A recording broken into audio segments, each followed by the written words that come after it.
Well, good morning, and thank you very much for coming to this session.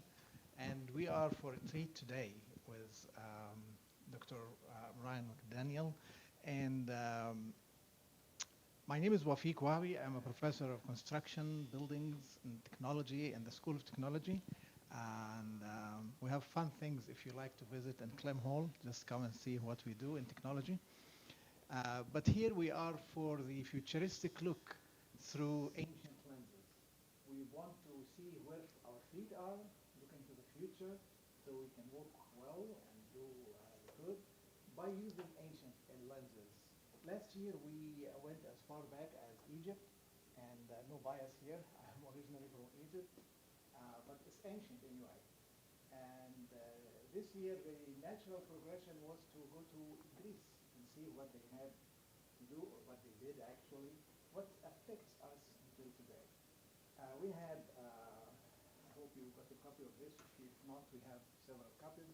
If you browse even in the title of the sessions that you attended or maybe missed, you will be enlightened even by reading this book. So I encourage you to get a copy. It's free. So you can take a copy and take a copy for a friend if you like. We are almost in the middle of the symposium now that ends next week with a grand finale with Olympics and dance and music next Wednesday. So I encourage you to pick up as much as possible from this symposium, and I hope to see you again. Today we have a theologian, professor, a scholar, historian, and what else? I mean, he has been blessed with lots of facets in our academic life and in life in general, and he was kind enough to share with us part of this today. So please join me in welcoming Ryan McDaniel.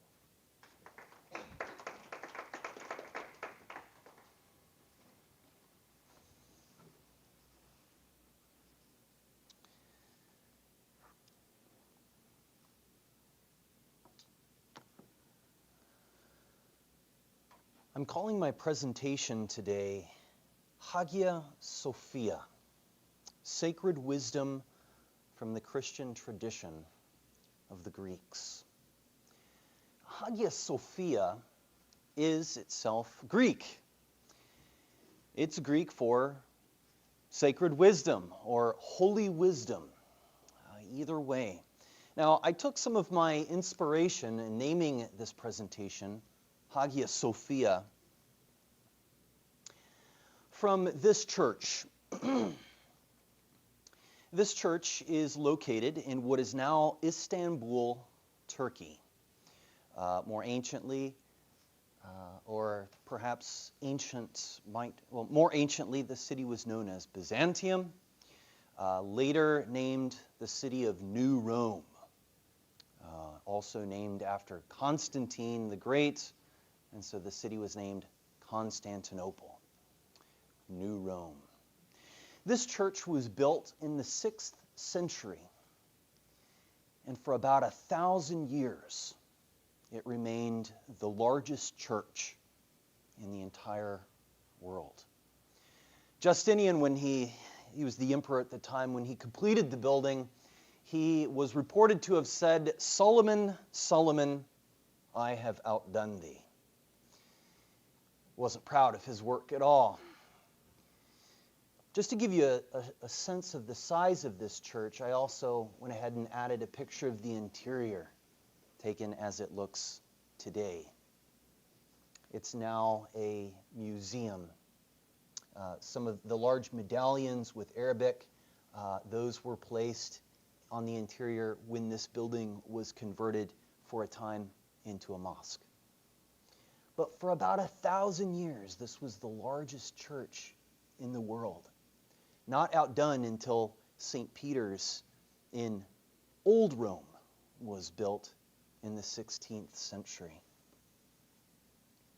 And so I decided, in talking about the Christian tradition of the Greeks, it would be a fun play on words to talk about Hagia Sophia, sacred wisdom, taking my inspiration from this church at the center of the Christians' world in the East. So thought it might be fun to start my presentation by asking this famous question, asked by Tertullian of Carthage, writing in the 3rd century AD. What has Athens to do with Jerusalem? For Wafeek and others who remember my presentation last year at the Symposium on Egypt, I sort of anchored my presentation with the refrain from the Bible, "Out of Egypt I have called my son." I'm anchoring my presentation today with the question from Tertullian, what has Athens to do with Jerusalem? And so I offered pictures here of, in Athens, of course, the Acropolis with the famous temple of the Parthenon there in the upper right-hand corner, and then a reconstruction of what it's imagined the temple in Jerusalem looked like. So what do these two worlds have to do with one another? The Greek world and the Hebrew world. The world perhaps centered intellectually and spiritually on Athens, the world centered intellectually, spiritually on Jerusalem. Well, in starting out here, I thought I might ask the question, it's Greek to you? No problem. We've got this. It's under control. Sophia, a Greek word, it means wisdom. Whether you realize it or not, you've encountered the Greek word Sophia in the word philosophy. Philosophy coming from two Greek words, philo meaning love, and Sophia meaning wisdom. So philosophy simply meaning the love of wisdom. Hagia, this is our Greek word, it's for holy. If you have ever wondered, holy, sacred, these seem to mean the same things. Well, we get the word sacred from the Latin. The Latin is sacra. This is where we get the word sacred. So whether we're talking about holy wisdom or sacred wisdom, these are really used interchangeably. Usually the Church of Hagia Sophia is called Holy Wisdom, or the Church of the Holy Wisdom. I thought it might be fun to sort of make it sound a little different, a little more intriguing by saying instead of holy wisdom, sacred wisdom. But it's not without significance that, like I said, the largest church in the entire Christian world was called the Church of the Holy Wisdom. So this is where it comes from. But what do these have to do with one another? Greek philosophy, sacred wisdom? Is this Christianity? Well, hopefully by the end of the presentation today, you'll have a sense of what these have to do with one another. First, I want to start off by giving you the entire context of that quote from Tertullian of Carthage in the 3rd century. This is the larger context for where that question comes from. Tertullian writes, "For philosophy is the material of the world's wisdom, the rash interpreter of the nature and dispensation of God. Indeed, heresies are themselves instigated by philosophy. What indeed has Athens to do with Jerusalem? What has the academy to do with the church? What have heretics to do with Christians? Our instruction comes from the porch of Solomon, who had himself taught that the Lord should be sought in simplicity of heart. Away with all attempts to produce a Stoic, Platonic, and dialectic Christianity. We want no curious disputation after possessing Christ Jesus, no inquiry after receiving the gospel." So this question is actually drawn from a statement that he makes where he seems to be very hostile to this idea that philosophy has anything to do with Christianity. What has Athens to do with Jerusalem? This question sort of means, what does philosophy have to do with the sacred tradition of Jerusalem? Well, what doesn't come through in this quote is that Tertullian himself was very well studied in philosophy. He studied the Platonic tradition. He himself studied Stoic philosophy. By the way, when it's talking about our instruction comes from the porch of Solomon, that word porch is the Greek word stoa. That's where we get the word Stoic, because the Stoics would receive their instruction from the stoa, from the porch. So he's saying, we're not Stoics. We're not receiving our wisdom from the porch or the stoa of the Stoics, but rather from the stoa or the porch of Solomon. So even in saying this and seeming so hostile to this Greek wisdom tradition, he is nonetheless himself trained in and uses Greek philosophy. So in my presentation, I'm breaking it down roughly into two major sections. In the first section, I'm going to talk about Greeks in the Bible. The Greeks, it turns out, show up quite a bit in the Bible. And I'm going to take a look at one particular story that I'm going to tell, how the Greeks show up in the Bible. And then in the second portion of my presentation, I'm going to talk about this idea of sacred wisdom within the longer Greek tradition among the Christians. So first, the Greeks in the Bible. I'm going to start off with the book of Daniel and read two passages from chapter 9. He shall put an end to sacrifice and offering, and on the wing of abominations shall come one who makes desolate. From chapter 11, for ships of Kittim. The Kittim in this context means the Greeks. You might not know that if you're reading an English translation of the Bible, but he's talking about the Greeks. For ships of Kittim shall come against him, and he shall be afraid and withdraw, and shall turn back and be enraged and take action against the holy covenant. He shall turn back and pay attention to those who forsake the holy covenant.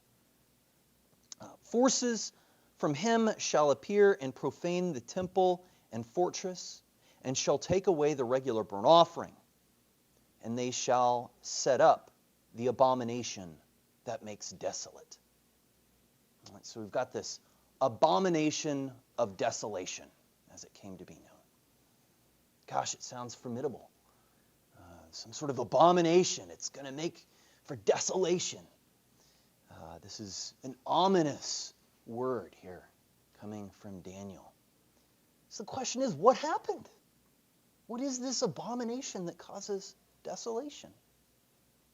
Well, meet Alexander the Great. Right? It's hard to find a more classic sort of icon of that ancient Greek civilization than Alexander the Great.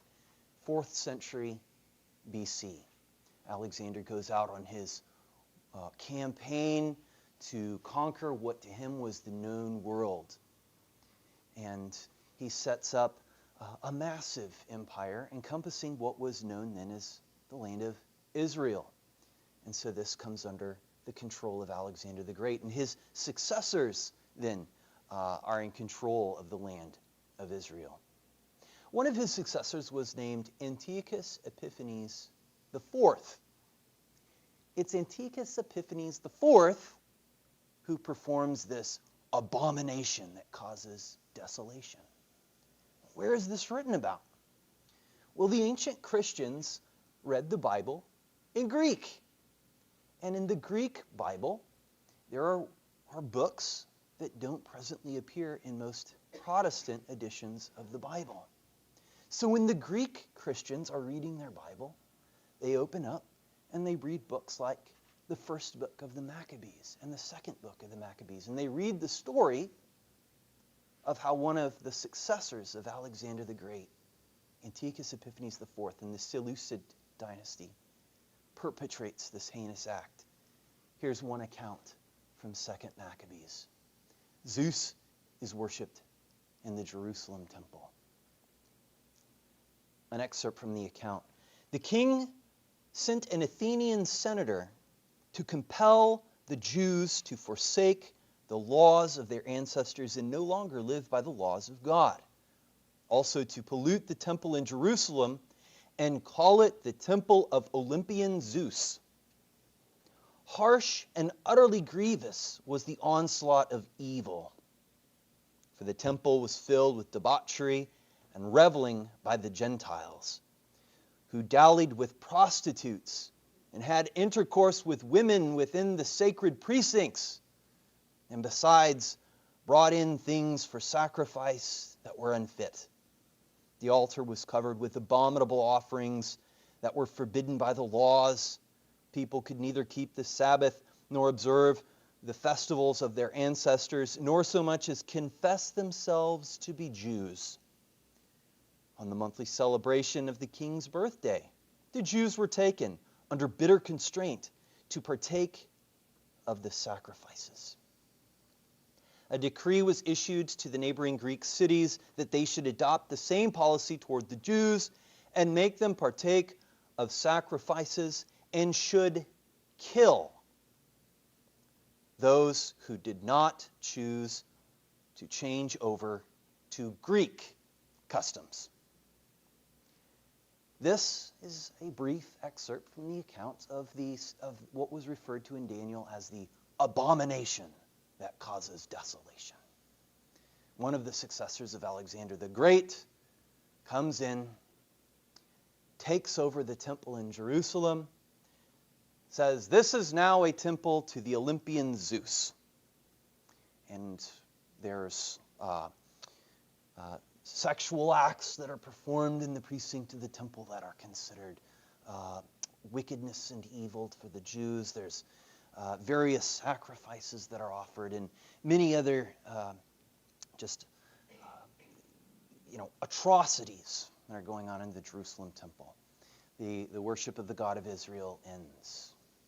And this becomes the status quo for about 3.5 years. And so the temple in Jerusalem is no longer a place of worship for the God of Israel, but for Zeus. And the Jews are compelled on pain of death to adopt Greek customs and abandon their own. So it can rightly be asked, if that sort of story, indeed, what has Athens to do with Jerusalem? It seems as though Athens had been set up as the enemy of Jerusalem.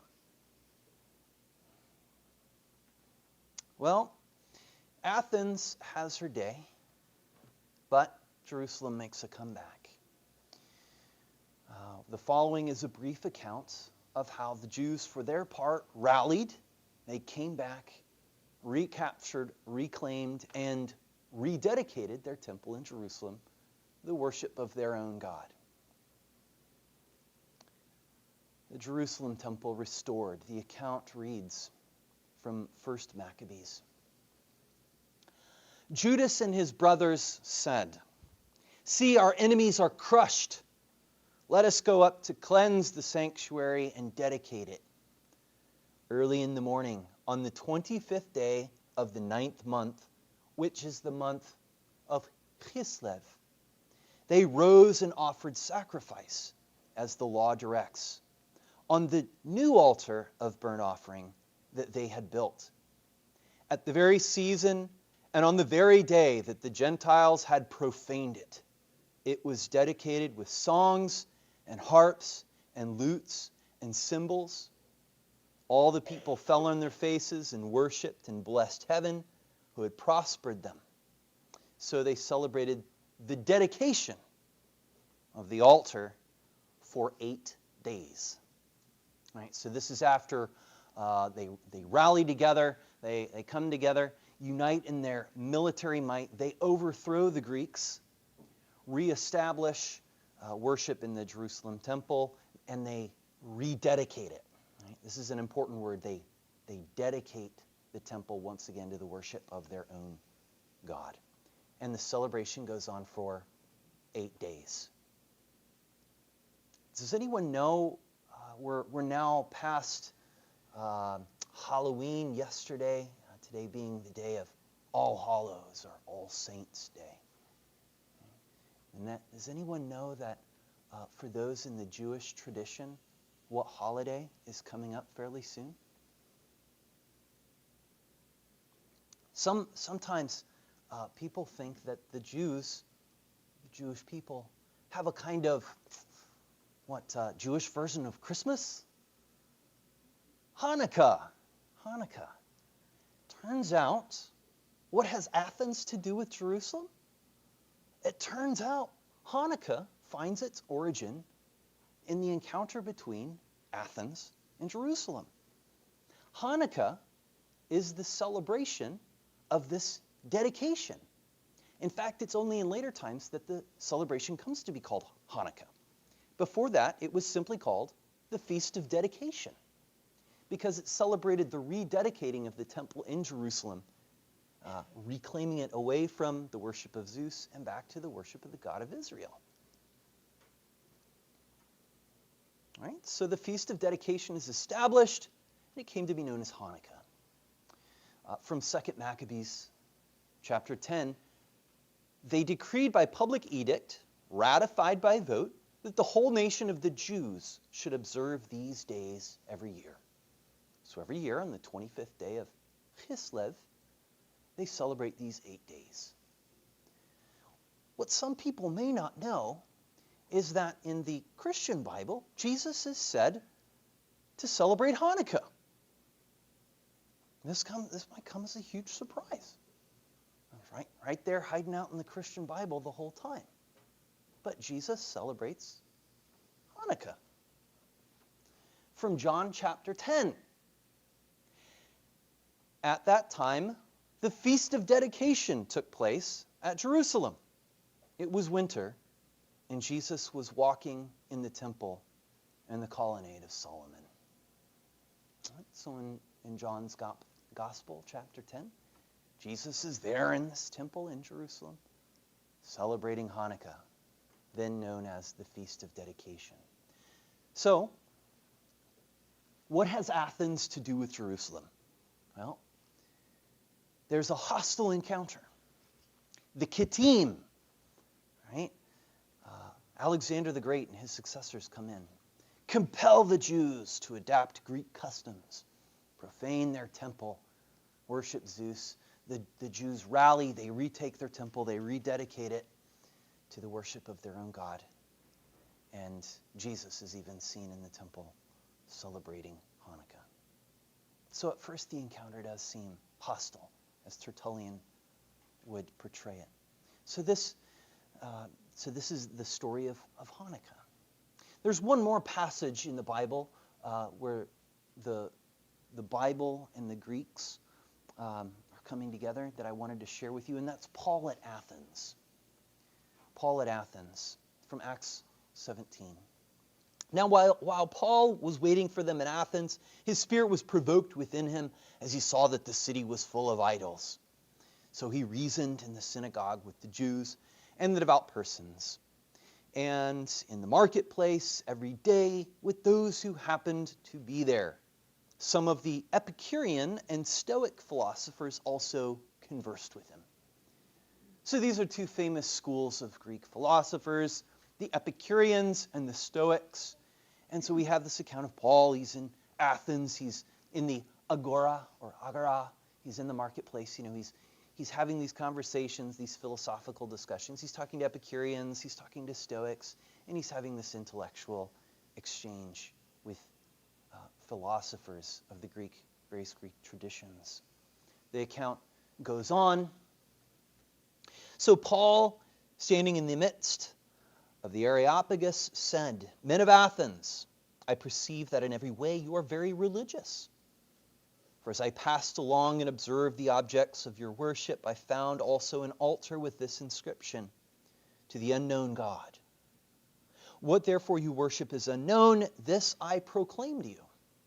The God who made the world and everything in it, being Lord of heaven and earth, does not live in temples made by man, nor is he served by human hands, as though he needed anything, since he himself gives to all mankind life and breath and everything.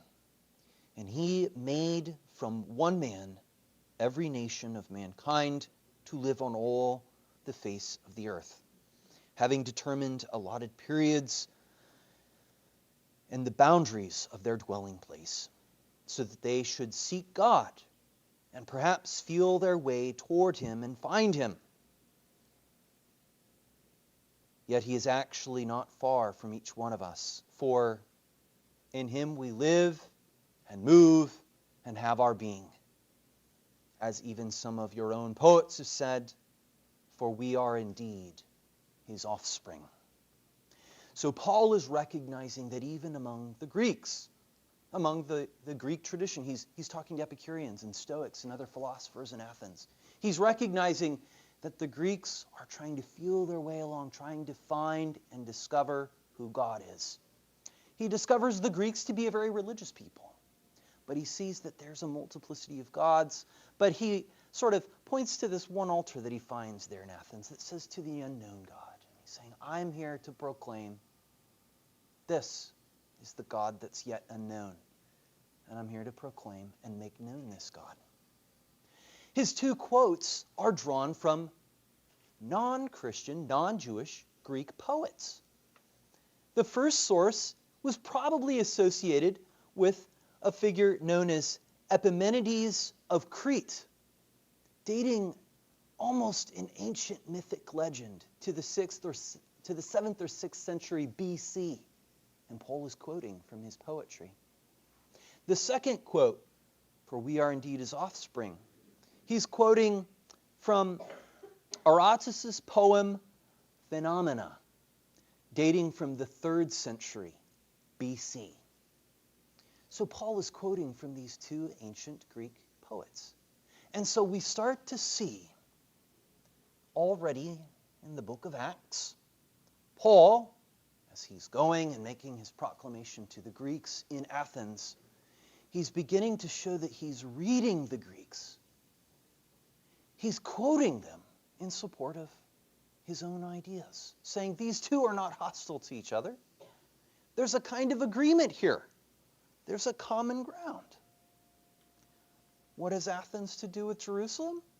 Saying, well, Athens is religious. They have this altar to the unknown God. They have ancient poets that for centuries have said things about God that he says, I can affirm as well. So we begin to get the first hint that maybe not all encounter between Greeks and Jews, not all encounters between Athens and Jerusalem are hostile. So what has Athens to do with Jerusalem? Perhaps a little something. So I'm now moving on from Greeks and the Bible to the second main area of my presentation. Hagia Sophia in the Christian tradition of the Greeks. Greek philosophy, sacred wisdom, Christianity, do these things have anything to do with each other? Well, in this next portion of my presentation, I'm going to anchor in to a personal account of an ancient Christian. He's writing in the 2nd century AD, so the 100s AD. The close of the writing of the New Testament takes place in, for the most part, in the 1st century.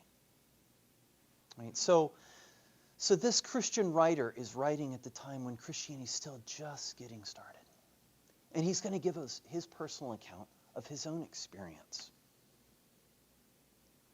And I'm going to draw from this personal account of his some main points that I want to bring out for us in answering the question, what has Athens to do with Jerusalem?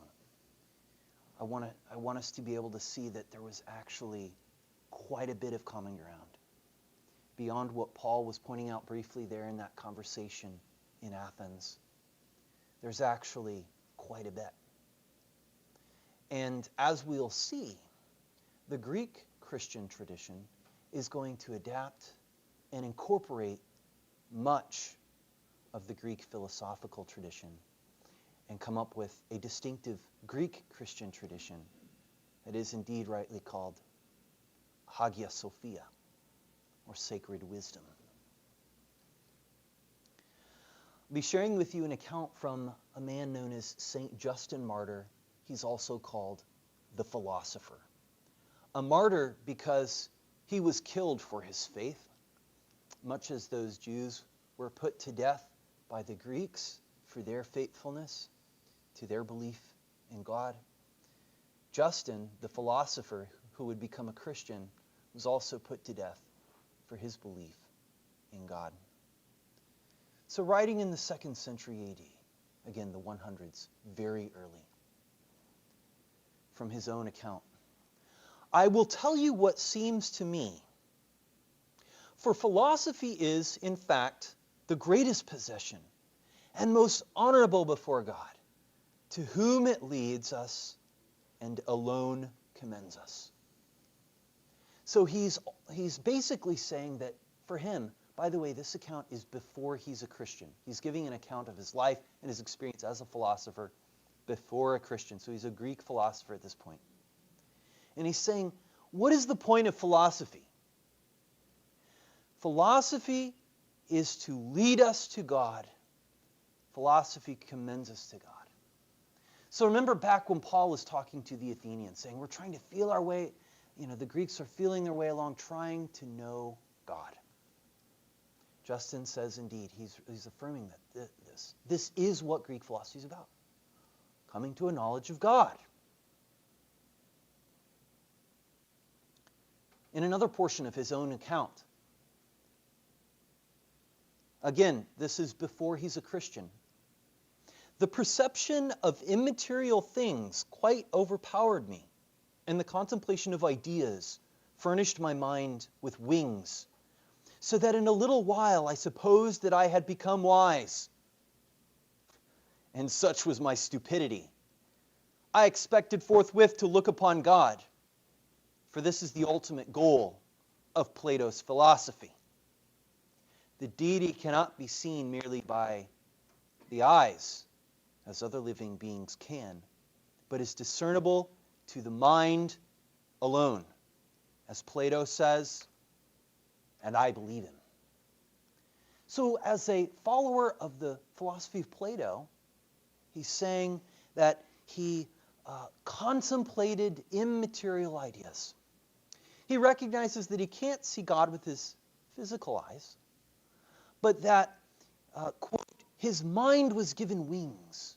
That is to say, his mind could ascend through contemplation to a knowledge of God. He calls himself stupid because he thought he could come to a knowledge of God quickly. He's saying this isn't achieved quickly or easily. And later, he's going to say, not on human effort alone at all. He goes on another portion of his own account. And while I was thus disposed, when I wished at one period to be filled with great quietness.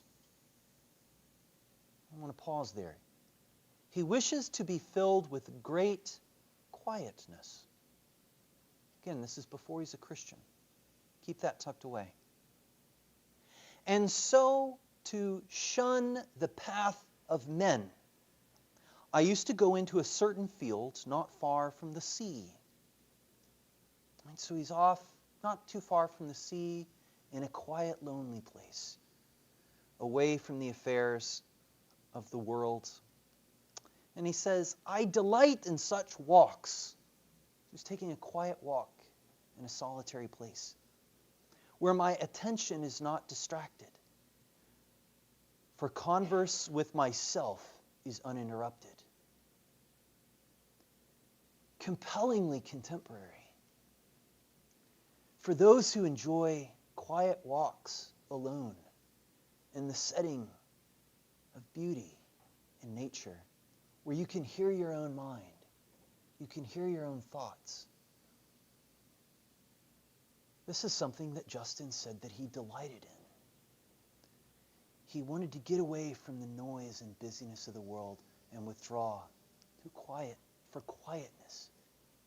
He says he wants to be filled with great quietness, where he can think and contemplate. Allow his mind to have wings and ascend to a knowledge of God. All of this is not as a Christian, but as a Platonic philosopher. What has Athens to do with Jerusalem? starting to see some similarities. He goes on. This is where Justin is not speaking, but he's actually hearing about what he might lack and what he might gain. There existed long before this time certain men more ancient than all those who are esteemed philosophers, both righteous and beloved by God, who spoke by the divine Spirit. They are called prophets. These alone both saw and announced the truth to men, speaking those things alone which they saw and which they heard, being filled with the Holy Spirit. Their writings are still extant, and he who has read them is very much helped in his knowledge of the beginning and end of things, and of those matters which the philosopher ought to know, provided he has believed them. So he's saying there's yet a more ancient wisdom than even what was known by the philosophers. Seen, known, and proclaimed by men called prophets, who recorded them in writings. And that he's not saying being a philosopher is in any way in contradiction to the writings of the prophets, but he's saying that philosophers benefit by knowing the writings of the prophets, because they received and they saw what the philosophers did not. And so this is the beginning of Justin's conversion. His movement from being not just a philosopher and follower of Plato, but his movement toward this religion, Christianity.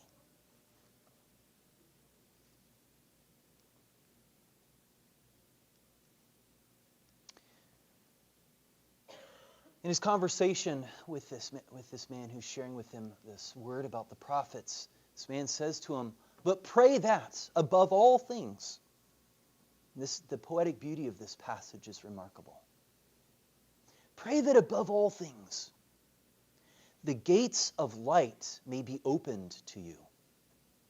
For these things cannot be perceived or understood by all, but only by the man to whom God and his Christ have imparted wisdom." So the gates of light are opened. But the gates of light being opened is a gift from God, not something that the philosopher can attain to on his own. Justin goes on giving this account of his own experience. He says, "A flame was kindled in my soul, and a love of the prophets and of those men who are friends of Christ possessed me. And whilst revolving his words in my mind, I found this philosophy alone to be safe and profitable. Thus and for this reason, I am a philosopher."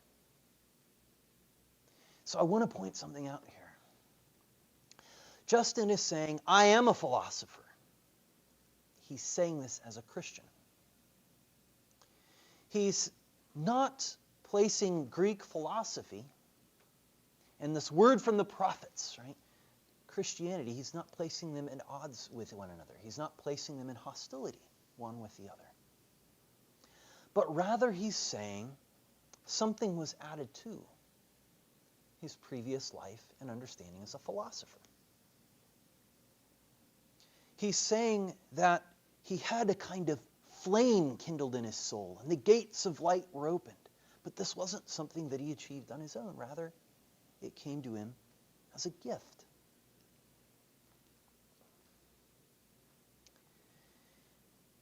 So at this point, that concludes what I'm going to share with you about Justin Martyr, the philosopher. But in this brief account that he gives of his own life, in fact, those were excerpts from his own account of his own conversion, from being a Greek philosopher to not ceasing to be a philosopher, but adding to that his identity as a Christian. It can be asked, what has Athens to do with Jerusalem? Well, I'm going to draw from this account from Justin a few observations of how we can answer this question. what Athens does indeed have to do with Jerusalem.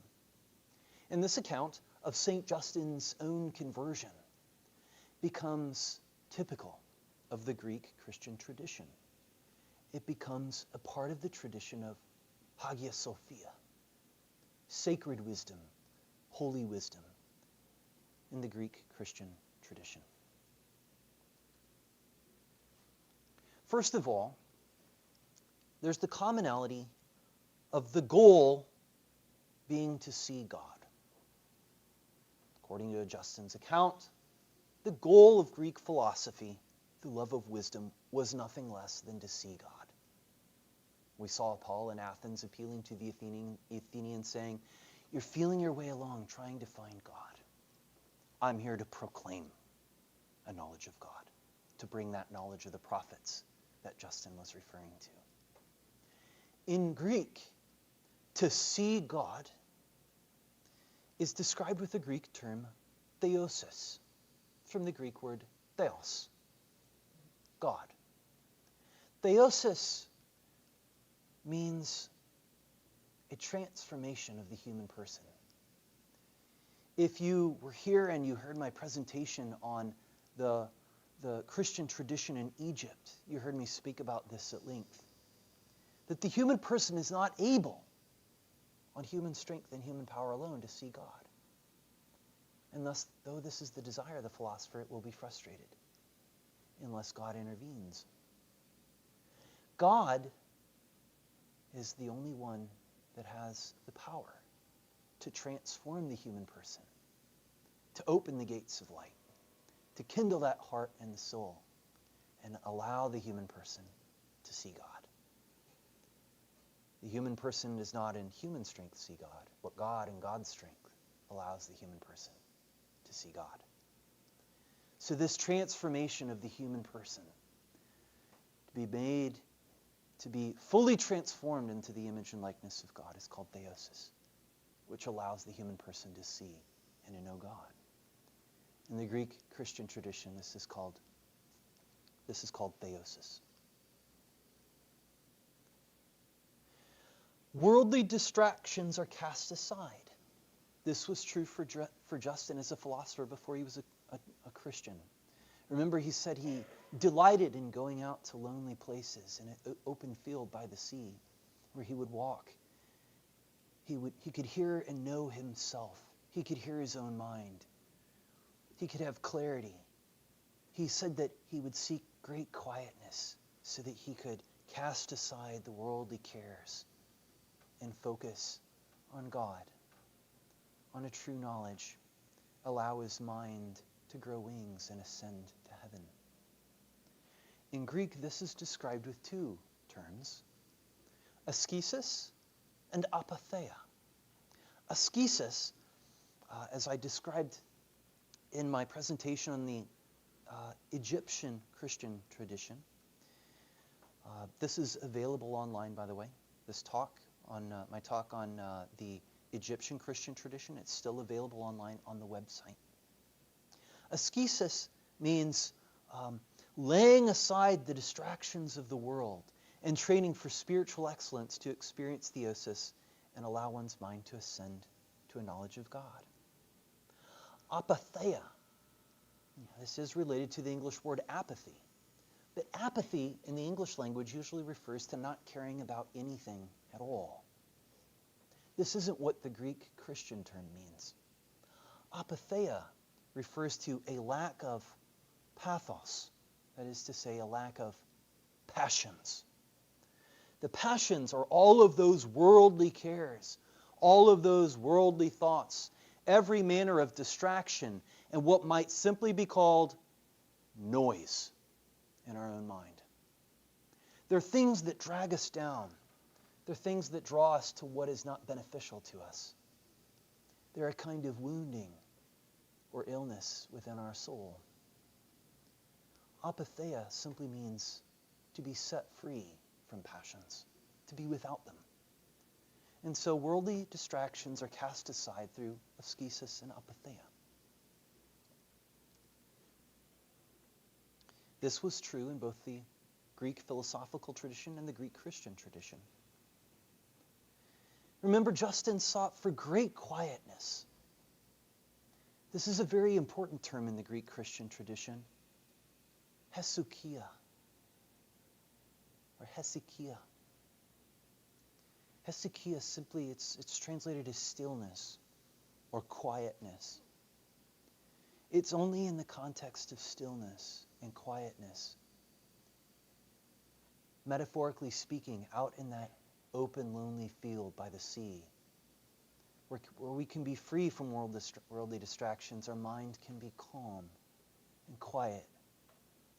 And in that context, to experience apatheia, to be free from the passions and the noises and the distractions and the woundings that weight us down and pull us down, setting our mind free, to be given wings to ascend. Hesychia is a very important term in the Greek Christian tradition, sometimes being used to describe the entirety of the Greek Christian spiritual tradition in a very holistic way. Quietness or stillness itself is said to be an epitome or description of the Greek Christian spiritual enterprise. To gain stillness and quietness, and there to allow one's mind to ascend to a knowledge of God, to be able to see God and know God. Just as the Greek philosophers desired, the same goal was held by Christians. Remember, in that account, St. Justin has an inner attentiveness and watchfulness, and this is cultivated. He wanted to be able to hear his own mind, hear his own thoughts, and to know himself. In Greek, there's a term nepsis. Nepsis. It's usually translated watchfulness. This is the cultivation of inner awareness, to be aware of oneself, to know one's own mind, to know one's own thoughts, to be aware when the passions enter in and distract and drag us down, to know ourselves well enough to know when we need to seek further help and further healing for our soul, to know when the shackles are holding us down so that the wings provided our mind to ascend are ineffectual because we have any number of passions or cares of the world that's holding us down. Being self-reflective and knowing one's own mind, being watchful over oneself is the Greek Christian tradition of nepsis. St. Justin also talked about contemplation and how contemplation gives the mind wings. In Greek, we have two Greek terms, theologia. Theologia means the direct knowledge of God, revealed to the human mind, revealed within the human heart. For the Greek Christian tradition, it's only when the mind is in the heart that it there receives a direct knowledge of God, a vision of God. The Greek term noesis, this is not simply coming to a knowledge by discursive thought, but in the Greek Christian tradition, noesis is a Greek term that refers to the intellect's doing intellection, right? A sort of direct knowledge, a direct perception of ideas, of truths. There was to some degree a sense in which this is what Justin was trying for, this is what he was seeking, even before he was a Christian, as a Platonic philosopher. This is true also in the Greek Christian tradition.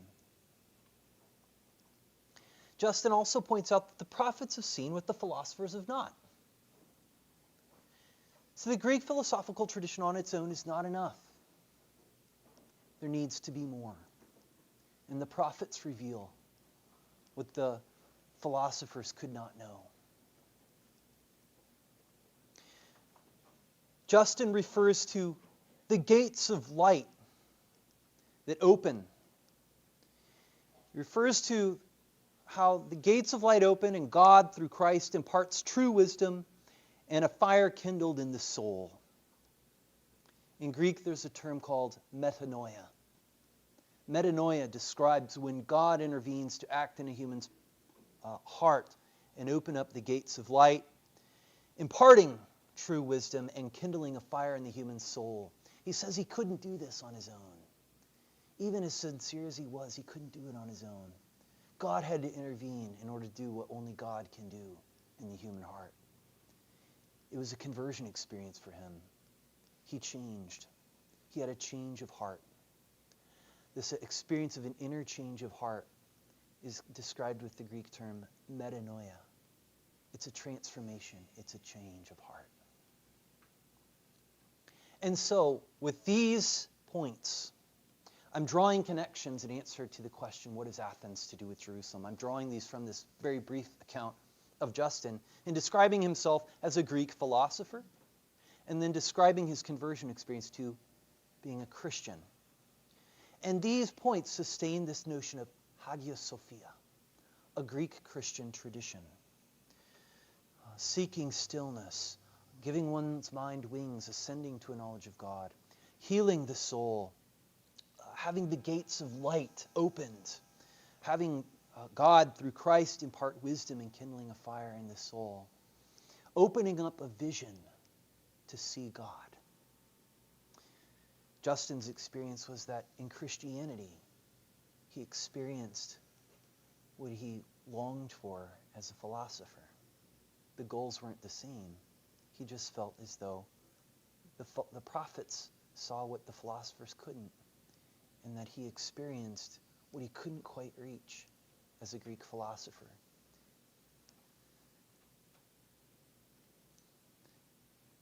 In my concluding remarks, I'd like to share one quote from St. John of Damascus. Writing in the 8th century AD, he's very emblematic of the Greek Christian tradition. He says, quote, "Philosophy again is the love of wisdom, but true wisdom is God. Therefore, the love of God, this is true philosophy." Remember, philosophy means the love of wisdom. Well, if wisdom is God, then the love of wisdom is the love of God.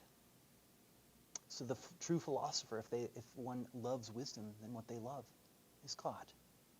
Remember, this was true of the Greek philosophical tradition, and this is incorporated, adapted, and brought into the Greek Christian tradition as well. It becomes characteristic of the entire Christian tradition. The goal is to see and to know God, and a recognition that the only way that that happens is when God does what only God can do in light of the inadequacies and weaknesses of the human experience. I hope I've helped shed some light on this question, what has Athens to do with Jerusalem? In my presentation, I've offered you two major areas of exploration. I addressed the Greeks and the Bible. I gave you some insights on the origin of Hanukkah, right, as it's coming about. So this season, as you see with the Jewish celebrations of Hanukkah, now you'll know. Hanukkah has something to do with how the Greeks and the Hebrews interacted. There was a degree of hostility. It was unfortunate. Hanukkah celebrates not being defeated by the Greeks, but triumphing over the Greeks and a restoration of their true worship. In the second part of my presentation, I discussed sacred wisdom, or Hagia Sophia, how later the Greek Christian tradition was not marked necessarily by hostility with Greek philosophy, in spite of Tertullian's remarks, but rather we can see that what has Athens to do with Jerusalem? Well, it turns out quite a bit. Quite a bit. I gave some common themes that I drew from the account of Justin Martyr and his own personal experience. So this Hanukkah season, you can think about how Jesus himself walked in the precincts of the temple court in Jerusalem. Apparently they're celebrating Hanukkah, the Feast of Dedication. And you can think about Hagia Sophia, the tradition of holy wisdom or sacred tradition, sacred wisdom, carried on in the tradition of the Greek Christians. So you can consider both of these aspects of Hagia Sophia, as you think about what Athens has to do with Jerusalem. And it's with that that I would like to conclude my presentation, Hagia Sophia, Sacred Wisdom from the Christian Tradition of the Greeks. Thank you.